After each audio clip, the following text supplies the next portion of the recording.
What's up, everyone, and welcome to the Anime Izakaya Podcast. On this show, we'll be discussing the current season of anime airing every week. I'm your host, David, and joining me today, we have Stren. Hello. Next up, we have Brian. Hello. Next up, we have Ku. Howdy. And next, we have Peter. Yippee-yi-yay, mother. And then up next, we have Taylor. Hi. And finally, we have Sasha. Hola. All right. So this week, it's week 5 of the fall 2019 season, and we have some things we need to go over first before we get into our discussions. I just wanted to announce that we have finally set up our social media accounts for Twitter, Instagram, and a Facebook page. And we also have a Discord server set up. So they'll be in the show notes for the audio version, and then in the description too if you're watching this on YouTube. The handles for all the accounts is going to be at Izakaya_studios, but for some reason, the Facebook page didn't allow the underscore. So that one is just Izakaya Studios without the underscore. And then we're still working on our website, and a lot of our artwork is also in progress, so we're actually working on that. Also, I want to announce that we also have a Twitch account at Izakaya_studios, and that's also our next announcement. This Friday, on the 15th, we're gonna be streaming Pokemon Sword at Stren's place. So I'm gonna be there with Stren and Ku after I get off work. So it's gonna be around 5 p.m. Central Time. Stren and Ku, they're already gonna be playing their copy, but I'm just gonna get in there and we're just gonna be hanging out on the stream on that day. We won't spoil anything. I will. Until that moment. Ruiner. Jeez. All right, and then also announced that the Konosuba movie is coming out this Tuesday in NA, and so me and Stren and Ku, we're gonna go see that, and then we'll give our impressions of the movie on the next week's episode of the podcast. And then also a couple of anime news I just want to share real quick. One is about Vinland Saga. The author of Vinland Saga just announced that he's getting ready for the final arc of the manga, so it should be pretty exciting. I'm actually I'm glad that he said he's ready to end it, because I would rather have it end on his own terms instead of getting dragged on like other shows. So I'm excited for that. And then we have one more piece of anime news that Stratton is super excited about, so I'll just let him tell you what it is. Snafu. That's all I gotta say. After, I think, 5 years, the second season it finished airing in July of 2015. So it only took us 5 years of waiting for the greatest anime show of all time. I should say rom-com. Greatest rom-com. What is Snafu, Stren? I don't understand. Hachiban. That's all you gotta know. What does that even stand for?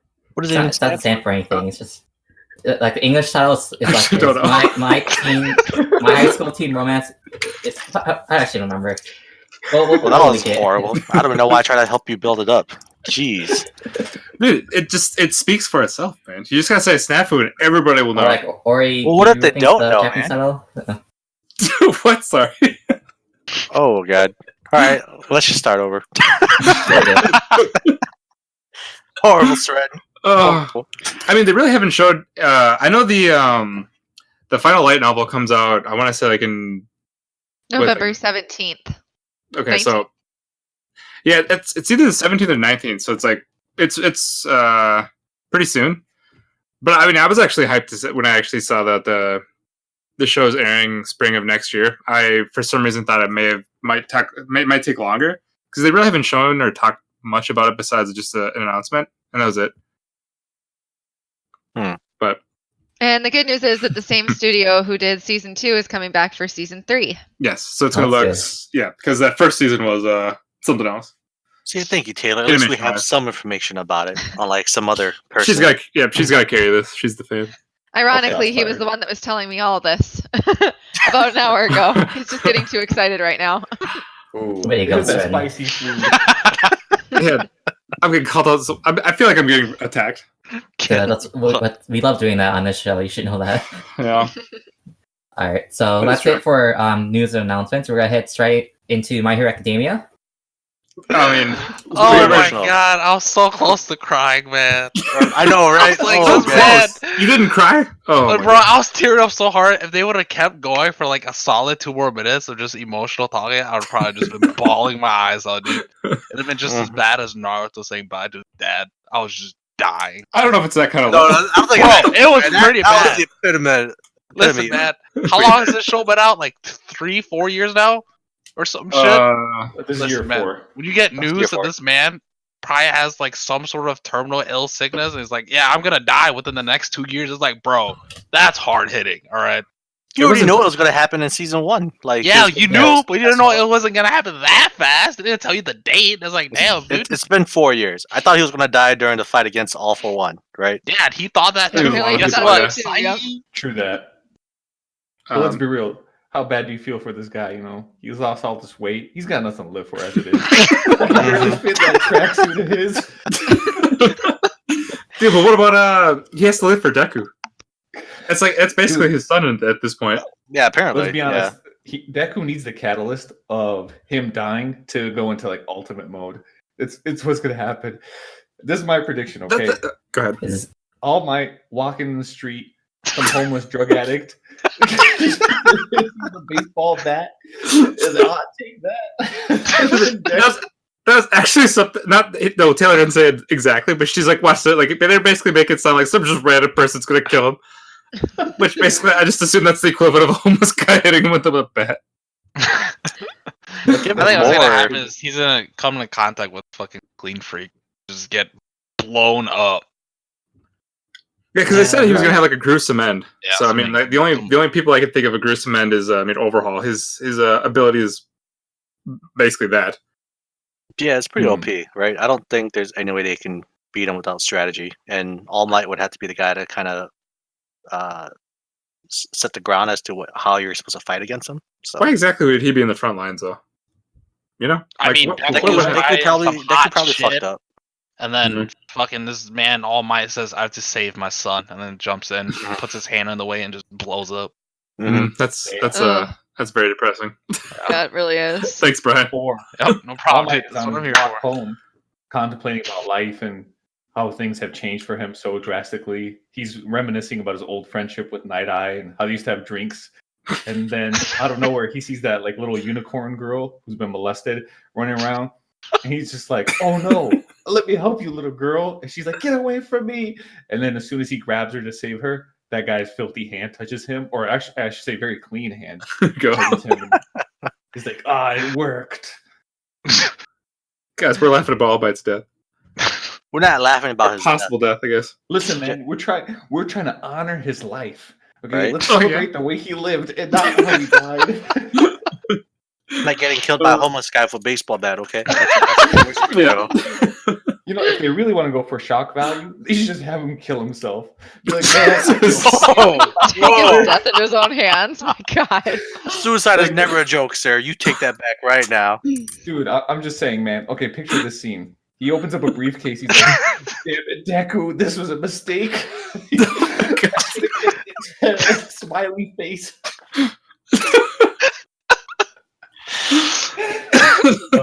This guy dark real quick. Hey man, just saying. Snafu. But on a serious note, though, I actually think with like when you said like the catalyst for like he needs like All Might's death. I mean, I think a catalyst. There are enough of a catalyst for Deku is actually just like having him survive or just surviving for each other type of thing. With I guess like most animes, I think would go the path of having like the catalyst as like the person's death. Hero Academia has actually been able to, I think, stay away from the norm. Because a lot of the times where I thought like with Bakugo they were going to become like a Sasuke thing, they went the complete different route with it. Which I was like, thank God you're not like actually sticking to like typical shonen stuff. True, good point. I remember when they had the tournament, I'm like, oh man, another anime tournament. How many of these can you go this route? And then the fact that was it Bakugo that won it? Yes. Yep. Yeah, exactly. That and he was pissed. And he was pissed. I don't want this shit. So that was fun. But I feel like the way that they're gearing towards the end, it's going to be the death of All Might, right? Because what other catalyst will be strong enough for Deku to hit the next level? God, you two. The death of his mom. You two. I don't like. It's kind of sad to say, but I don't think they'll be as impactful as All Might dying, right? Damn, that's fucked. Whoa, Shots man. That's messed up. R.I.P. This is mom. this is He this made guy's really good rice hero. balls. Okay, you gotta really think about it. All this focus on All Might and like Deku's relationship with All Might. It seems to be more close knit than him and his mom. Yeah, that Besides, is. as a teenage boy, I mean, in all honesty, you probably don't care as much about your mom as you would if Jesus. you were older, Actually, right? As a the teenage Oedipus boy, you didn't really care complex- about your mom, right? The Oedipus complex says otherwise. Go on, Hold on, Brian. You're gonna have to clarify. I know what Yeah. Oedipus is, but please draw the connection here for me because I'm Yeah, severely lacking it. I feel like he just threw that out to say something. You're just like the Subaru complex theory.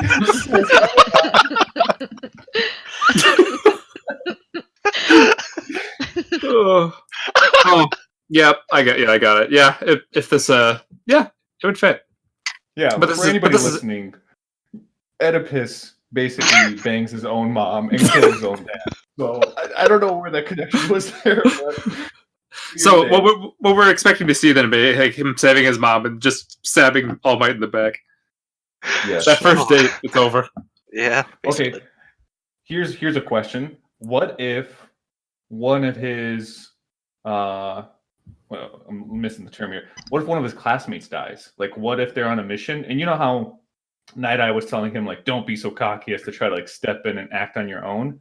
Yeah. And maybe like they get into a confrontation with Chisaki on their own, like Yeah. usually happens. And then what if he could have prevented someone from dying on the team, and then that's the catalyst? Like I could see that happening too. Yeah. Well, I mean, we didn't talk about like the opening scene, but what do you guys think of the opening scene?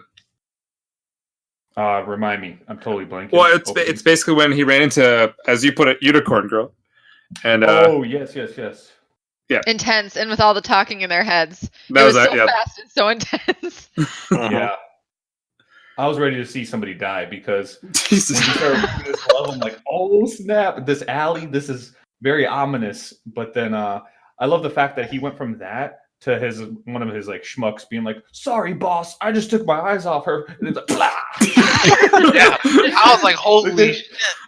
There's no 6 month review of like, "Hey, you need to do a better job paying attention to little girls." Yeah. So what happened to the last guy that took your job, or that you're taking his job? Just to let you know. Yeah, the But high I turnover. agree. Very intense scene. Yeah. Yeah, actually, Every I was time- like, go ahead. I was gonna say every time Deku opened his mouth, I kind of cringed a little bit more, thinking, "Oh God, what is he gonna say?" Until he finally just owned Togata, and he was like, "I would be more suspicious if I didn't say anything." I was like, "Good job, Deku." Yeah, I feel like they played out that scene fairly well, right? I mean, Yeah. like Deku wasn't just like spouting out with his emotions; he was actually thinking about it as well as he kept Mhm. talking. Like, yeah, if you're a hero, you just kind of like kept quiet, you would make it too suspicious. So I felt like Yeah. he was actually better than Togata at this point. It was also Yes. really cool too when like when the sentences were kind of just like flowing together. Where like I don't know exactly when it happened, but it's just like it would go to Deku, he would say a few words, then it would go to Togata, and then he would say a few words, and then it just kind of kept going off, and it just fit perfectly. Mm-hmm. Yeah, I would try to picture like Naruto or Luffy in that situation, and you just know Luffy, he's known for just carrying out what's on his mind, and going into the situation completely wrong-handed. Yep. So that would have worked, and then Naruto would probably just been like, "I'm gonna turn into Nine Tails and see what I can get away with." So it's great to actually see like a thinking protagonist. Not that I don't enjoy those two characters by any means, but Yeah. I think that's the difference between my hero. It's like this insecure introvert guy who is sitting there and like, damn, what do I do? Yeah, the whole scene was just awesome. I mean, I completely kind of like we kind of just skipped over it, but the whole like scene was definitely intense. Mm-hmm. Going I'm back very to curious- what Go ahead. sorry. I was gonna say, going back to what a catalyst might be for Deku to really kind of finally step it up. I know that All Might dying might be something that could do that, but I kind of feel like that torch was passed on during that big fight last season when he said Deku's next. And I kind of feel like if it was another classmate, that's not necessarily somebody that he's responsible for. It's somebody that trained alongside him. But I kind of am excited to see what's going to happen with this Eddie unicorn girl, because the opening song or the opening scene like ends with them out reaching their hands towards each other. I feel like she's going to have a pretty major arc that impacts him. I don't know. That's just my theory going forward. Yeah, he already kind of regrets how the whole situation played out as well. Yeah, he seemed really connected to her there. Yeah, I mean, he's like it showed like flashes of when he's just going through his like daily work at school, and he's just terrible at everything right now. Mm-hmm. The guy can't even swim. Yeah, I mean, I can kind of see that too, right? I guess, like, I kind of want to relate it back to, say, Dragon Ball Z for Gohan, right? Imagine Deku as Gohan, and All right, Brian, I need you to visualize this. I'm visualizing, dude. And I feel it 100%. Okay. right. Wait. So- Gohan with an Oedipus complex? Go ahead. Actually, with Chi-Chi, Something yeah, like that. maybe. God damn. Yeah, but maybe he's Gohan, and I'm always picturing just like Android 16 Catalyst, right? Like he had to sacrifice himself, and he had to open up Gohan's eyes before he can transcend a Super Saiyan 2. So, I always say it's All Might, but yeah, now that you mention it, I think it might be the Unicorn Girl as well, because maybe she's like the Android 16 that opens up his eyes, says, "Hey, you can't save everyone. You need to go past your limits." So I can picture her dying and setting off Deku. Yeah, especially because she's like one of the first, if not the first, to ask him for help. Like she latched onto him and asked him for help. Right. It'll be the first. It'll be the first person that he couldn't save as a hero, right? Since this is his first task as a hero, so. Yeah. Well, I think everyone's spot on about this girl being very important. I'm curious to see what her power is. Obviously, she's being held on to for a reason, and she hasn't been killed yet. So, we're going to see how this plays out. But like you guys mentioned, very emotional scene, especially you're talking about a kid probably being abused, tortured, and I bet you Deku's a very like emotionally sensitive guy, and he probably felt something there, which is why immediately he's just like, I got to protect her. But either way, I think the common theme amongst our conversation is somebody will die. oh yeah, True. It's a matter of who, especially with Chisaki, man. That guy, I don't know. I love the flair he's brought to the show. Like the other villains, I was like, Stain was pretty cool too, but he was kind of an idiot. He's just like, yeah, look at these knives. I kill people. I was like, okay, man. But do you think this guy? I'm sorry. Go ahead. No, sir, please. I was just gonna ask you. Do you think he follows like the way like that Stain followed? Where because he makes like the comment about how like the hero complex, and I think Stain was always talking about that as well. Yeah, I think that's a common theme amongst villains in general. Okay. They are anti whatever the hero's beliefs and values are. So we'll see. But Chisaki seems like much more of a thinker compared to Stain. Because Stain looked like he had some plan, but he's just limited in planning ahead. He's just like, yeah, I'm just by myself.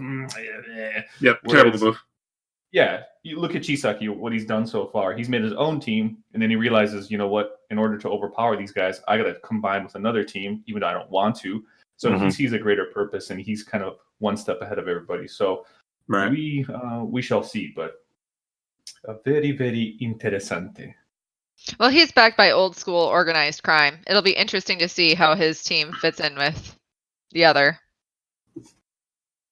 Yeah, I think the only reason they're working together is like the enemy of my enemy is my best friend.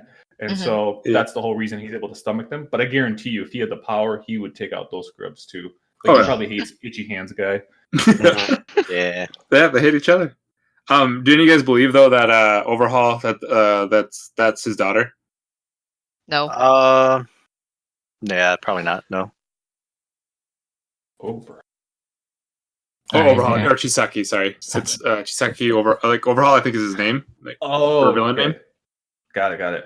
Yeah, sorry, I couldn't remember his first name, so I was just calling him Overhaul. Got it. But that's his daughter. Yeah, because he makes it just a comment and said like, "Oh, sorry about my daughter." I think he did that to play off the situation. Yeah, Okay. I mean, I'm just going by the genetics that we learned back in high school biology. If he's got black hair, she's got white hair. Like that's really highly unlikely. But I don't know, anime logic could change things around. Hey, this is the hero quirk. She may have a recessive gene. Okay, she could have That's gotten that trait. Look how small she is. Very judgmental, aren't we? All right, I think we're good. That's our job right now, is to be judging things.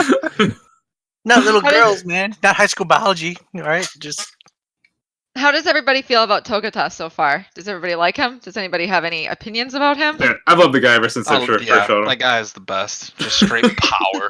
His eyes are too small, man. All right. Wow. All right. So judgmental. You can't help it. Yeah. That's his quirk. I still think he's creepy too. Yeah, You that's think he's creepy as creepy? fuck, dude. Just, His like eyes when he are was way too introduced small. last season, like just even though he was like peppy and cheery, he just seemed so creepy. He Especially seems when he's too like hiding in the happy. walls. Just I'm wait till gonna make a you call. Super happy guy, does the right things, very powerful. Seems like he has everything lined up for him. Brutal death. I think he's gonna have a brutal death. Is that the tone that Hero Really, Academia said? everybody dies in Sasha's. Listen, I mean, I'm I can kind sensing of see it. that, right? Isn't 4 an unlucky number in subculture? I think that's the culture. Yes. That's been going through the season. Yes, but the author didn't write the manga with knowing that this was season 4, so Maybe it's all been planned. It's all Maybe. been planned out. also I Here's a just want to say I think you're overthinking about the daughter thing. Yeah, I don't think it was that big of it. Like, I was just wondering what you guys thought. I was asking people's thoughts, man. Don't worry. Yeah. We all Who's have excited different for opinions. episode Kirishima next week? I'm actually excited. That guy's awesome. I hope they give more backstory to him because I really don't care about him at all. My God. Oh, dude, that guy's awesome. He's, See, a, exactly. he's a Red Riot, right? Yep. He's back. Yo, I'm so ready. When I saw that preview, I was like clapping. I was like, let's go. Yeah. Finally, dude, this dude just gets hard all the time. Let's go. That's what she I get said. hard all the time. Praise for that, alright? So, Whoa. This is a family-friendly podcast, Taylor. listen, All right, man, I calm remember down. 10th grade being on the school bus. Everyone's wondering, why are you on the school bus in 10th grade? Shut the hell up. Morning rides almost every time. Just like a soft, warm rumble of the bus turning on and taking you across the road. Yo, man, I would just be like, what's his name? Kirishima. All right, man. Yeah, I would be. But I actually agree with David on this one. This guy's a horrible character. Like, Jesus. Well, it's like the only people who matter in the class is just it's Todoroki, Bakugo, and Deku. Hey, man, he's Bakugo's punching bag, all right? He needs. Yeah, so he's already not one of the main characters. He's I don't a know, he character played enough, pretty good. right? He played pretty good comedic backup in the movie. Mhm. Him and Bakugo. He's like the equivalent of Lee in Naruto, right? Whoa. Whoa. I don't know about that. There's one man that takes offense to that statement in this group. Listen, sir, when Lee had his surgery, I was in shambles. I said, I don't know if this guy's going to die. Is he going to walk again? If this little boy had surgery, I'd be like, man, fuck this guy. Stop wasting time. That's fucked up, dude. Dude, I'm just... Come on, man. You can't... I'm sorry, Brian. I got to call you on that comparison. So Bro, that one hurts my heart. fair enough. Fair enough. But I still got love for you, bro. Thanks, man. Same. Brian, just train in taijutsu and we'll forgive you. Work on it.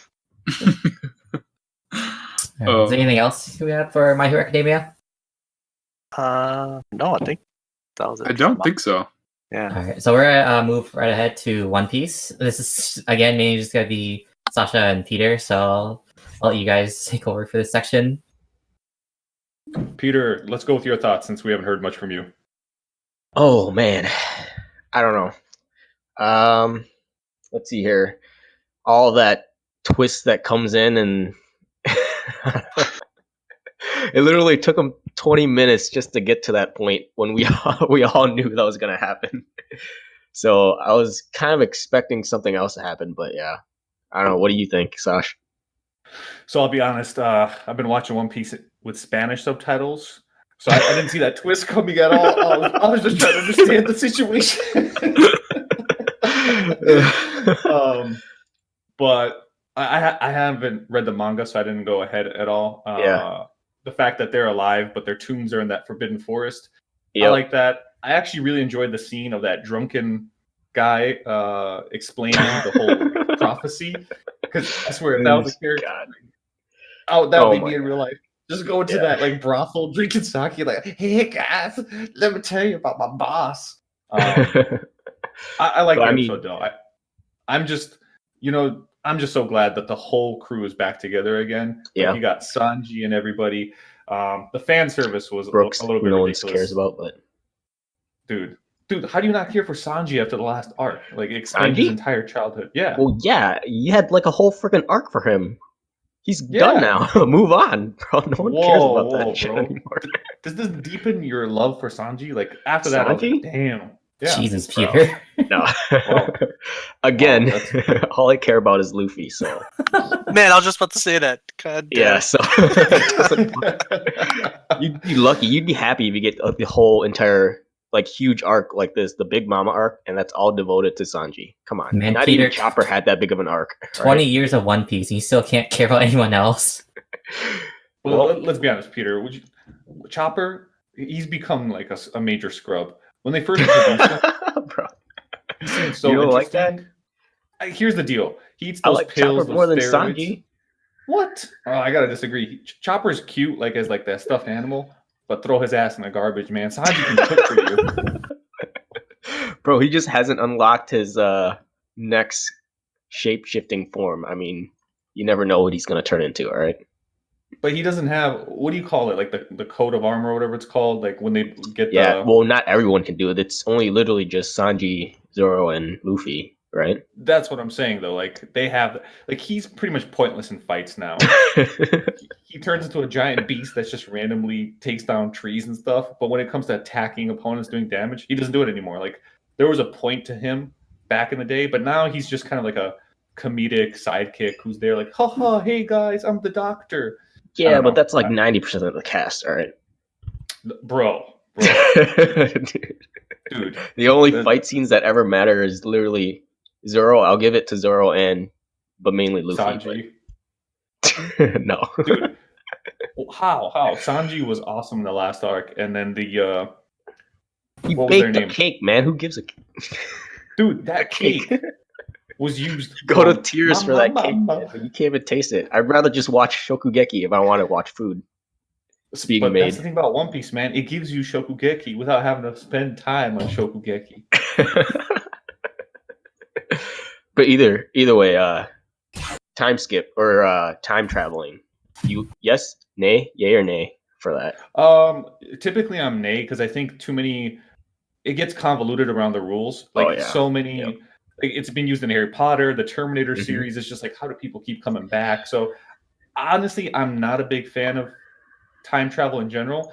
Yeah, this seems more like fantasy spiritual time travel rather than like scientific. Like we're gonna go back 20 years and relocate, and you can't come in touch with yourself or your blow. We don't know what's like. Normally, I don't like time travel either, but I think this one might be done well if they could limit it to what it could potentially be. You know, this definitely opens up a lot of like potential I see for different arcs to happen, because you never know what's going to happen next, but it could possibly be how Luffy can level up to his next power up. You know, he time travels back, kind of like all that shit that happens in Dragon Ball, where he gets a limited amount of time to power up and comes back even stronger. So I kind of like the idea of that, but it is really overplayed. But I don't know. So I agree with part of your statement where you're talking about how like if it's basically limited. I think if it just applies to their specific story, like the 9 samurai shadows or whatever they're referred to. Yeah. If it just applies to them coming back as spirits because of this curse, they were able to time travel, I think I will be okay with that. But if it goes further than that, then like you start drawing questions to the whole story. And that's what I don't want. Because, for example, you remember Bleach, how lazy the writing was? Oh, Ichigo's he's going to go on a train to some other world and train, and then come back and like 4 years have passed in that other world where it's only like an hour in this world. To me, that's like a cop-out in terms of leveling characters how he gains strength. Yeah, it definitely is a huge cop-out on leveling up the character to the next stage. But I hope they don't go that route, but I am. But how else would you imagine Luffy getting stronger? I mean, he's really super OP right now. Like, but he's not even as OP as the Kaido or Big Mama. So how else is he gonna potentially get even stronger? Yeah, that's a good question. I don't. The same way with Dragon Ball. Like, they couldn't find a good way for Goku to get stronger, so they just had to give him all that time skips. Whoa! Are we talking about the hyperbolic time chamber? Yeah, that's the biggest time jack off. I don't know. What are you Just stay in talking? there and just masturbate for days. It made perfect sense. And what would you do if it's just you and your son in the time chamber for 1 year? All I mean, right. it's still a cop out. It is a cop out. Thank you, David. No, Yeah, it was the Hella best. cop out. It was the best they could do. All right. They had no other choice. What They if could just what grab if the they Dragon just, Balls like, and wish for like immortality, right? They could have done that. He did have immortality. Goku? Oh, no, they He didn't. keeps dying and then coming back to life. Isn't that basically immortality? No, that's abusing the revival rule. Yeah, sir. All right. I think there was like a rule something where I think Shenron couldn't give someone more power than he had, and I guess Shenron wasn't immortal, so I don't know. I don't remember. let's be honest, Shenron was pretty corrupt. I'm not gonna lie. That guy just started granting people whatever they wanted. He's like, "Oh, there are only 3 wishes. Like, oh, we're gonna take 5 more wishes." Okay. Like, what? But yeah, I don't I don't know if I have any other thoughts besides that for Listen, One I'd Piece. rather like Luffy meets a character that teaches him something new, or meets like a descendant, or the samurai. That's already happened though. I mean, Yeah, that's, but it that's doesn't mean it been can't happen played. again and be interesting. Who else? I mean, Like, that's the only what if thing the I can 9 think of is samurai? he either travels back in time, like there's some sort of way he can time travel, and then he meets either Roger or the greatest samurai ever, and then he learns something, right? But there's no one currently now that he can learn from, like in the current state, that he'd Right, be able to unless like, yeah. I don't Listen, know. they introduce a new character that we've never heard of before, right? I'm shooting from the hip here, but I think if he were to develop a new ability based upon like what the ancient samurai animal people taught him, I think that would be predictable but still entertaining. So, But it doesn't fit with his MO though. Luffy's MO is like punch shit. I don't know, be fast, be strong. He punches. Whereas the samurais they're using swords and right. But he has a sword. sure, Yeah, he But- has a sword that he still punches people with. I'm saying maybe they convert some type of knowledge or skill set to him that he's never had before that doesn't require the use of Yeah, a I sword. suppose. Yeah, kind of like hockey, but yeah, Exactly. I could see that. So, That would be pretty cool too. yeah, that's what I'm saying. Like Naruto has done it. He's got Sage mode because he went to just lick yeah. toads and got high. So I don't know, but I hope they don't resort to Luffy like using a time gap technique. Oh, you go under this waterfall and time slows down. I'm like, oh gosh. So I hope they don't do that, and I don't think they will. But No. we'll see.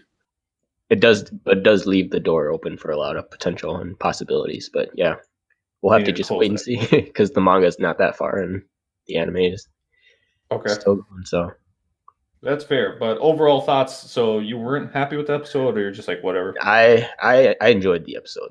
It was definitely better than the previous episode where essentially they just wrapped up things. But this was better because there's a lot more guessing as to what could happen next. Yeah, I completely understand. So, what's your prediction, man? What do you think about the 9? What do they call them? Shadows? Is that what they literally in Spanish Well, they said sombras? So that means yeah. shadows. Were you serious about watching it in Spanish? Oh yeah, man. What? So I want to take my Spanish to the next level. So literally, One Piece and My Hero Academia, I watch them both in Spanish. Let's just say I have a harder time understanding Bro. My Hero Academia. So when Shredden and Taylor and everybody were talking about like, oh, their conversation they had was so interesting. I didn't understand half that. Like when they start talking about powers and all that, isn't that hard to know? That might be Hey, worth man. checking it out again, Sasha, in a different language.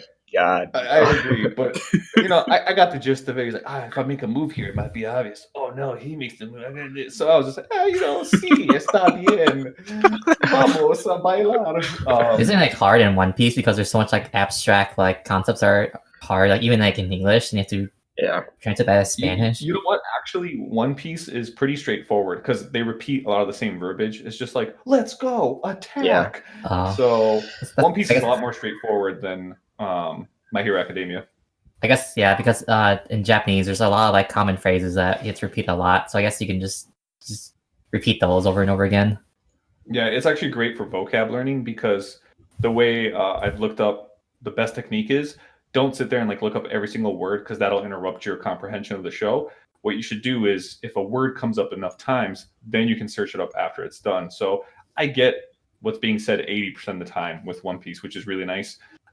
So if the word comes up enough times, I'll check it out. Damn.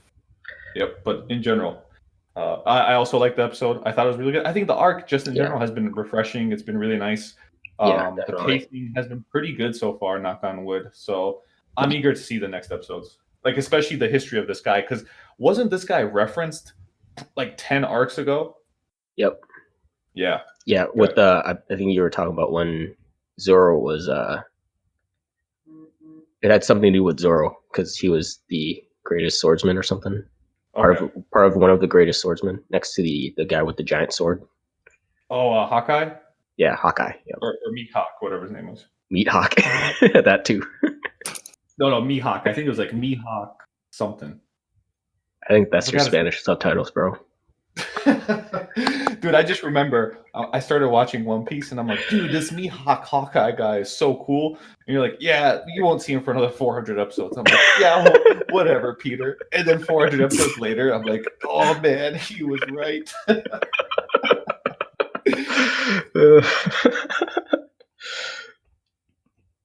So I think that probably wraps it up for One Piece. Yep, One Piece. Mugiwara. All right, so we're gonna head over to Sword Art, our weekly shit on section. All right, for this one, I'm just gonna say we should start with Peter. Yeah, Peter, you start this off. Shit on Sword Art. Oh, we have all right, man. Well, just let us know. Like, just give us the synopsis of what's been happening this season so far. He doesn't give us a synopsis. No, you give us your thoughts. You give us a synopsis. I'll give you a thoughts. Peter, I've been here every week. I've been here every week shitting on this show. Oh, Stratton, tell us how you really feel. Yeah, Stratton. I know you. Well, if you'd like to, hear my thoughts, feel free to listen to last week, the week before that, and the week before that one. Well, my thoughts are Kirito deserves all the booty he can get. Wow. Okay, that's your opening statement. That's a hot take right there. Hey, man. I don't know. All right, the first scene that was really annoying to me is how those girls just came in and then all of a sudden the sword is on the ground ready for them. I was like, what the? I was like, why is the sword just like laying there? And before that, Peter, do you want to just like give your thoughts on the season so far, like the first 4? The season so far, yes, yeah, has been fairly okay. All right, so it didn't live up to this last episode, but I think this last episode is the breaking point where it actually begins to start getting more interesting. I mean, it was a steady pace of crap before then, but now it's actually rising up to the. I have to know, Peter. What were your thoughts on last week's episode? So last week's episode, I thought it was a good intro to what's potentially coming, which is Kirito getting his power back and a huge giant war that's gonna happen soon, right? So I don't know. I think you didn't think it was fucked up with Gabriel. Are you talking about you're talking about last week. Was that 2 weeks? I thought it was last week. That was last weekend. I counted this week as last week because technically it was. It happened yesterday, Peter. All right, Peter. All right. Whatever. I said. Whatever. Just give me your thoughts. All right. So yeah, that's hella fucked up. 5-year-old freaking stabbing someone in the ear. Come on. With the screwdriver. Better. Yeah. What the hell, dude? Like, if you're gonna do that, might as I don't know. It just seems really fucked up. How would you do it, Pete? No, I'm kidding. How would I do it? Okay. I don't know. It'd take me a couple more years, at least until once I hit puberty, then I can. All right. I don't think about that stuff in my childhood years. All right. Valid point. Yeah. Good to know, Peter. But yeah, I don't know. Like going off on soul essence, right? That seems pretty out of nowhere. Yeah, pretty. I don't know. How do you say terrible? Far-fetched? Far-fetched? Nah, I was thinking more of like erotic, but erotic. Okay. What? Like that's how you get off, like SM Ecstasy or like I don't know, like I don't know. people who like bondage, all right? Like that kind of stuff. BDSM? Yeah, there you go. Thank you. I know you would have gotten me that. No, but like it's the more of a it's like where did it come from? Like Yeah, it was definitely like just like a left turn out of nowhere. yeah. Like I wasn't expecting that at all. So that's where a lot of you guys are giving shit for the writers for just not being able to like write a good storyline that's more cohesive, right? Yeah, But, something like that. There's just a lot of things that are just terrible. But I mean, I still liked it. So Okay. But no, I do think of all the episodes, like this was the one that, I mean, there was nothing to talk about, which I guess is for starter, it's good because usually when we've talked about the show, it was hating on it. Yeah. There's one thing, and I just want to like mention real quick, because I just remember like the early parts of the episode when Alice was like in bed with like Kirito when he's like coma, and like people on Reddit kept saying like it's not a romantic thing, you know, she's just being like a caretaker. She wants to take care of someone that she respects, and then we get to this episode where like she's about to almost kiss him, and I'm like, oh my god, guys, like how can you not say this is not romantic? Like, Yep. White Knights. so it's like like fuck all those people on Reddit, man. Like it's totally like that's why she's like still with Kirito. Like she's obviously in love with him. I'd be interested to see now what Reddit has to say, and or if it's just gonna be quiet. Yeah. I don't trust their opinion at all on Sword Art. Hey, there might be another cover up.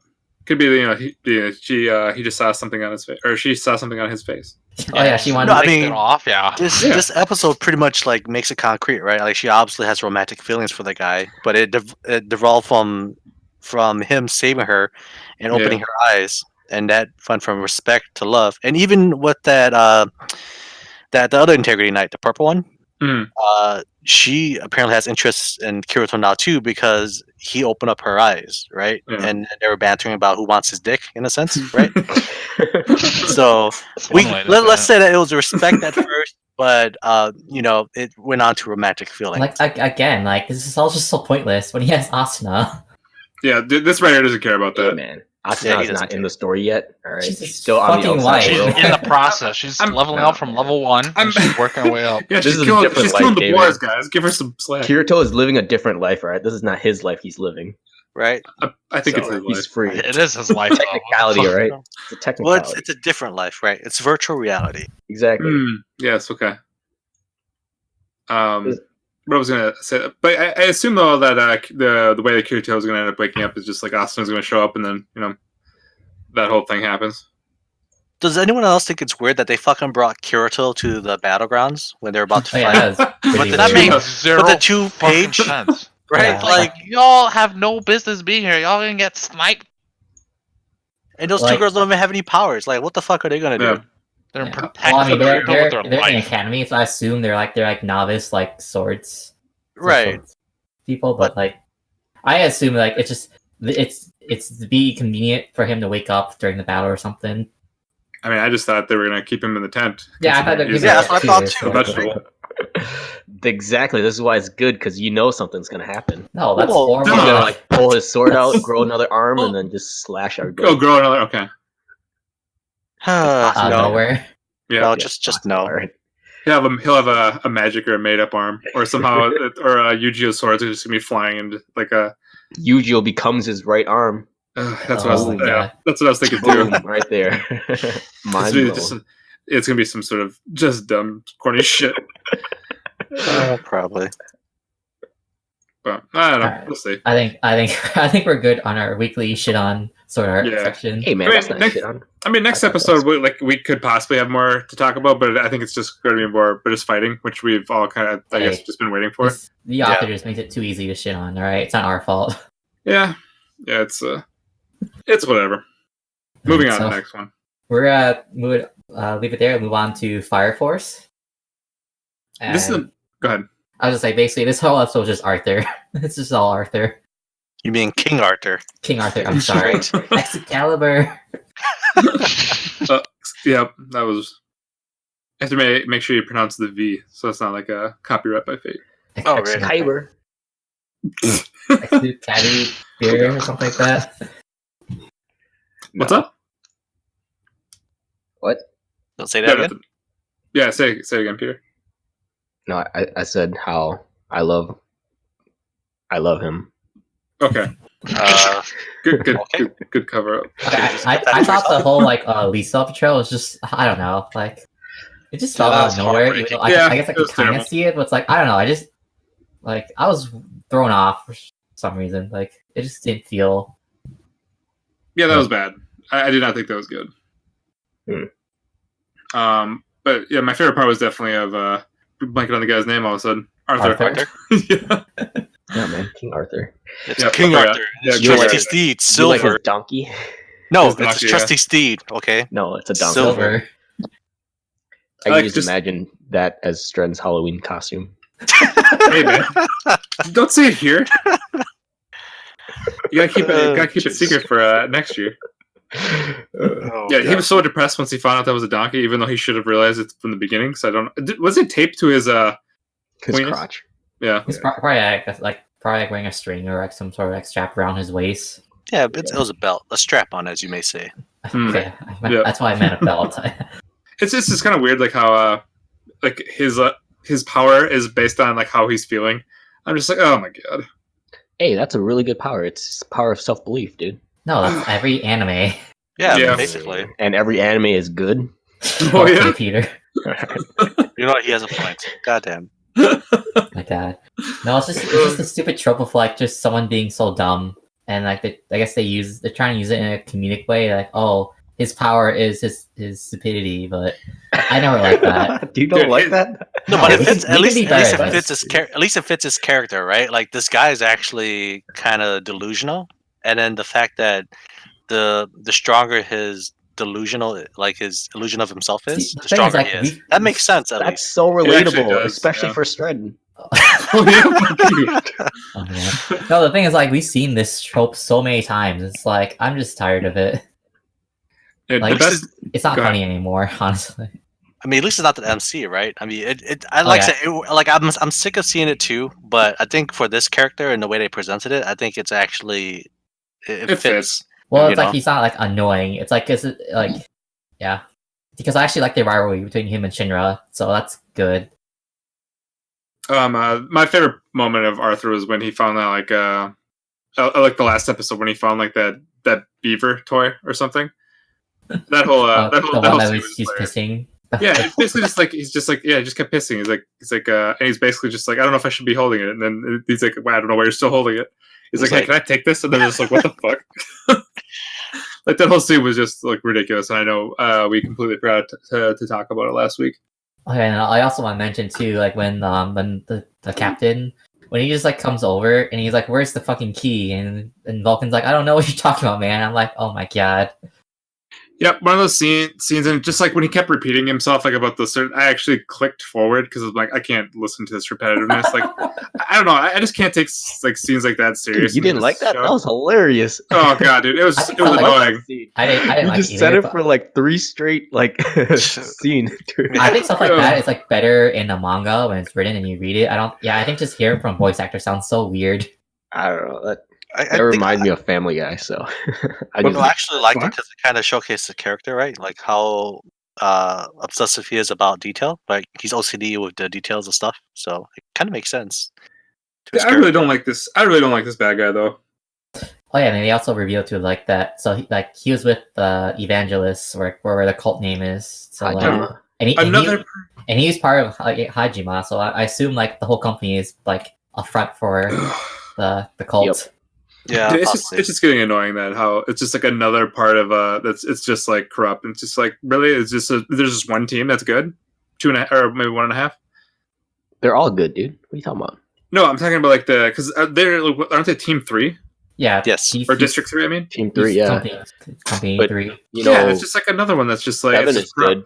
5 is well. I mean, they're corrupt, but they're still good. 7 was good. 5 was good, I suppose. and then Well, potentially they- 1 could be good. But I The don't thing know. is that Hibana, like she's I don't know if she's really part of like of Hajima. Like I think she's no, she's she was or just at, using them, right? at Yeah. the very least, like she's not like working.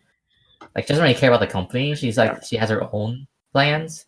Whereas she's like really hot. Giovanni, he's like super all into Hajima, and like he's like with the cult. So like I just assume like he's super high up in the company, and he's basically like, it's either like everyone, like I guess most of the company is in it, or he has his own like shadow force in the company. Yeah. Why are the bad guys always named Giovanni? Yeah. I know. Way to go, Pokemon.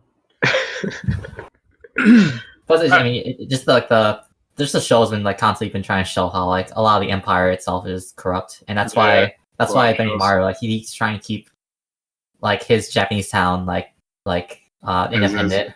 Yeah. I mean, it makes sense. It's relatable to the real world as well, right?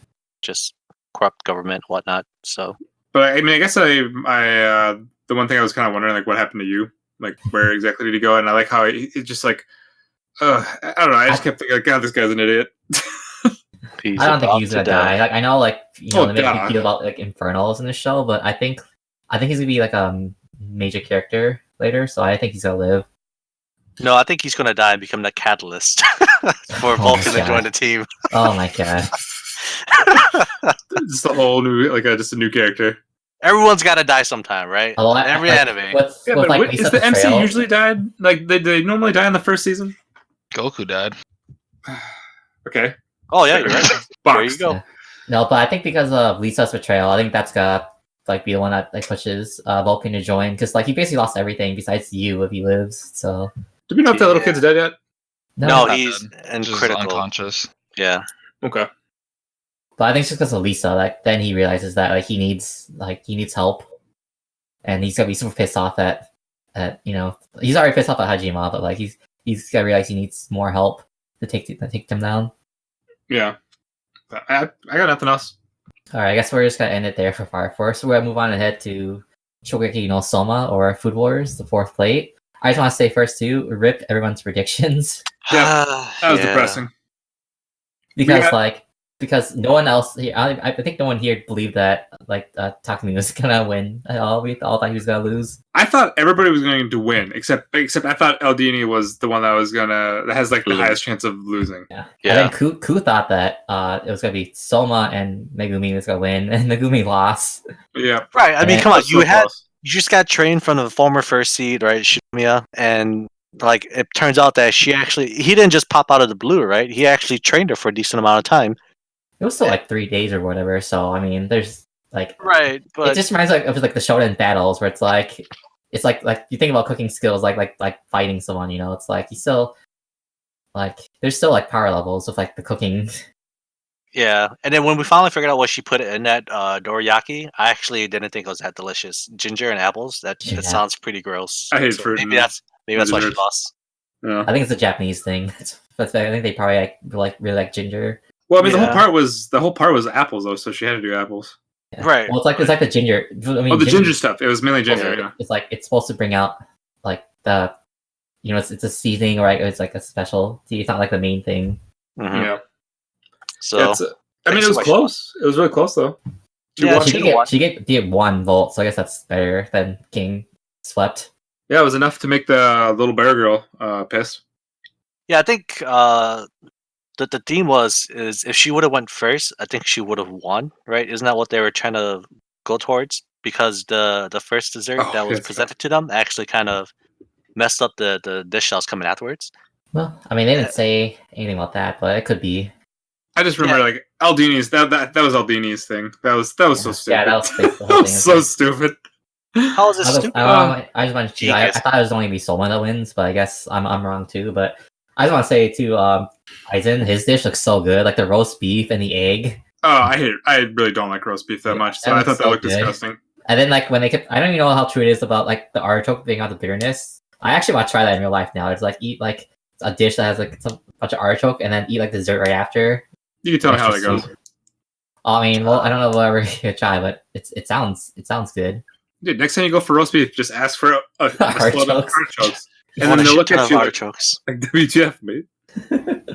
No, like that whole thing was just kind of weird. Where it's not even like when they actually brought that whole part up, it's just like the next dish is just gonna taste terrible because of my dish. I'm just like, what the fuck? Okay, and then my whole thing is like he made a fucking pizza in a gourmet challenge.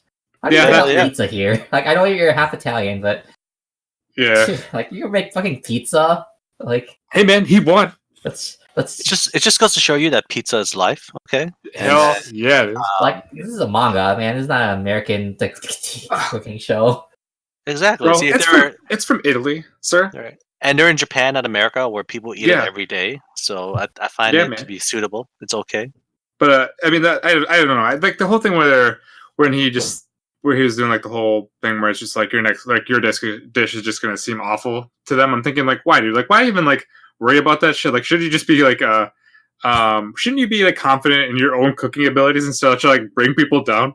And then the whole thing is just like where like the judges are like, yes, he's right, instead of like with it being like a tournament, you'd think that they would take a break, wait for that to happen to actually keep it fair, and then just do it again. But which like there I thought was just unnecessary, like drama. Yeah, they always do that in anime where like no one ever Mhm. takes a break for any like weird situations. It's always Yeah. you gotta keep going. To It's make like, it yes. dramatic. Yep, Well, the good no, guys are going to be at a disadvantage, but we'll keep going. No, wouldn't that make sense, right? Because you're being rewarded for finishing first, right? So why would they take a break and give others a I chance? don't know if that's like part of like if that's part of like the qualities. Like I mean, I don't know if you really I want to don't- cook food fast, just to be fast. No, it's a tournament. Of course, you have to be fast. Yeah. But no, I think it's perfectly fine the way they did it. I just had Okay. issues with the pizza. Like don't fucking bring pizza in a gourmet. I still battle. would have destroyed that pizza. Yeah, because Pizza looked pretty good to me. because was there a thing cheese? Yeah, What it was was like it? it was like the 4 cheeses. I don't know. I mean, like, was that supposed to be like their? That was supposed to be like their like No, food. the main ingredient was beef. Beef, yeah. Oh, was it beef? Where the hell? Yeah. Okay, he had beef on the other, like on half Yeah, the he pizza. had right? the Japanese food, which I don't know. I forgot, but he had some sort of Japanese beef, and then he put it on top of the pizza. It's supposed to represent he's half Japanese, half Italian. Okay, gotcha. But I mean, I guess now with the next one, we just I guess the next episode would mainly be all Souma, It even should be. though it seems kind of like whatever, just because we already know this guy's gonna win. I mean, I would be blown away the thing if is, like, he it's loses. it's the guy who was in the last round. So I was thinking to pull up the excuse of like, oh, I'm just fatigued from my last Shokugeki. If I was at my full strength, you would have never won against me. God. Yeah, I feel like they're gonna pull that card. But he is the MC, so plot armor is always a thing, right? Yeah. So, but I want to say maybe the first half of the episode will be Soma winning, and then they're gonna set up for the next match. Like just next rounds. And Yeah. then just kind of ended there. Yeah, I could see that too. I would because- love to have the full episode focus on the cooking because that should be like the main like the start of the show is just the cooking. Like This is JC staff though, so who knows dude, what they're gonna cut it's out. based on a manga, man. I have to go off the manga. Dude, JC Well- staff always messes stuff up. You If just this is hate really it. the last, I am. if this is really the last season, I would want them to rush it in the beginning so we can have closure rather than ending the season on a fucking I guess. cliffhanger. Wait, is this Yeah. the last season? I would The imagine so. manga Yeah. already ended. The Wait, final but- plate. Wait, but like, Peter, do you know this arc that they're going on through? I don't know if he's here. He's If not he's here. not, then God damn it, Peter. Okay, well, I'll have to ask him later. Then Like the I'm manga, actually the manga interested. ended, so this is the final. I'm pretty sure this is the final season. So, like, I don't know. There's another. I think maybe there's another arc after this, but it seems way too short for another arc. I don't know. I swear, like the manga was way like further ahead though than like where the anime was. Because there was so many breaks in between the seasons, unless like they just sped it up like crazy. I have no clue. I mean, after this, right? What's really there left for them to accomplish, right? They kick out Central. They become the new top 10. So do we know that they are taking the top 10 spots? I don't know. I thought I they would were just imagine so. challenging the top 10. I didn't know they were like actually taking the spots because I thought is I- this I think they're just Consider- challenging just the headmaster. yeah, just to basically take over the old rules. I want to say they are battling for the top 10 because the prize is Soma's dad, which is like the #1 chef in the world. Uh-huh. And that's the only thing that made it worthwhile for Central to even agree to this match. Well, I think like because they were already Oh, yeah. expelled, so they had to bargain just to get the expulsion off. Yeah. So I think that's what they're fighting for, not necessarily like top 10. I think that's like has to be a different challenge because they can't bargain for any more. I don't know, man. Soma's dad is pretty OP. I'd pay anything for that man. He's a beast. I forgot like the exact rules or like the exact for like they were betting, but we'll see. Brian, did you catch up to us, Shokugeki? Any thoughts? Yes, I did. Any kind of like new thoughts that we haven't maybe have said? Not really. The pizza looks. Solid. Pretty dope, right? Yeah, I want some. Would be Yeah, nice. I would definitely take it. Dude, don't bring fucking pizza to the gourmet challenge. Hey man, That's all. he won. He won it. That's But all gonna I'm say. glad. I'm honestly glad though, like that he did win because I just don't like the guy he faces. Like that guy's just I don't know. Like he's not really fun to listen to. He's not like I don't like. It's just annoying. Just a waste of time. I mean, I suppose. I just wish they would have gave him like a different personality rather than Aldini having that tracer, like evil personality now. Hey man, he grew. Yeah, but it's not unique, right? I feel like it's not really a unique personality that was developed. But It was he's just learning more and of taking though. He took the tracing ability. right, but Just that's if the not tracer really would've- that wasn't really his his forte, right? That wasn't his Yeah, that's the fair. thing that made him special, really, right? Yeah, but to be fair though, like he was also playing against like a creep, and just like a guy that basically would rather destroy other people's dishes instead of just like have faith in his own. Well, I would imagine that they would bring out a personality that fits like a pro Italian chef, something Yeah. that like embodies the main cooking ideas of Italy, not this evil, menacing, like forward-thinking, tracing, like type of personality. Yeah, I don't know. I'm just glad that he just got knocked out because I really did not want to see like if he actually got revenge to play against Souma. I was like, I just didn't want to see that. I did not care about the guy, but I got nothing else. All right, so we're gonna head over next to Dr. Stone. So it didn't really feel like much happened besides just the village getting burned down, and then like Hyoga is going back to Tsukasa and just getting more reinforcements. So, but they're gonna make phones, so I guess that'll be interesting to see. Hell yeah! Is it phones or radios? I think it's radios. It'll probably end up being radios. Because I mean, for yeah. I was about to say a phone. Don't you need like satellites and shit? I'm like, how yeah, the you need satellite and you need cell towers. I think it's gonna be like those like World War II like radios, like the big box. yeah. He even like, said portable. Yeah, he even said like he was going to keep it like pretty basic because they can't actually make smartphones. I remember I was thinking the same thing as Gen when Senku was like saying it's like the most powerful thing humans could create. I'm like, are you making a nuke or what? Yeah, I was like, is he actually trying to make? Yeah, I was like, I don't know how they would really get it to go off, but good luck to you. But then like they did the roadmap for the phone, and like I know like it was complicated for the antibiotic, but like even a phone, like there's so much like materials and like minerals and metals you have to gather. Like, Hell yeah. how do I get all that? Like, one part you need gold to conduct electricity. Like, where do you get that around this area? I thought they already had it. Yeah, they already Chrome had has it. everything, yeah. Oh, Or does he? Has just all the about minerals you everything, can think of. So Yeah. did Chrome's his shed like burn down as part of it, or No, they was saved all it. saved? Yeah, Yeah, the village they saved it. burnt down, but Yeah, if that shed went down, GG. yeah, right. It's But over. I think the majority of the components they had from making that the miracle drug, I think majority of those components they can use for the phone as well. So they already have half the components they need.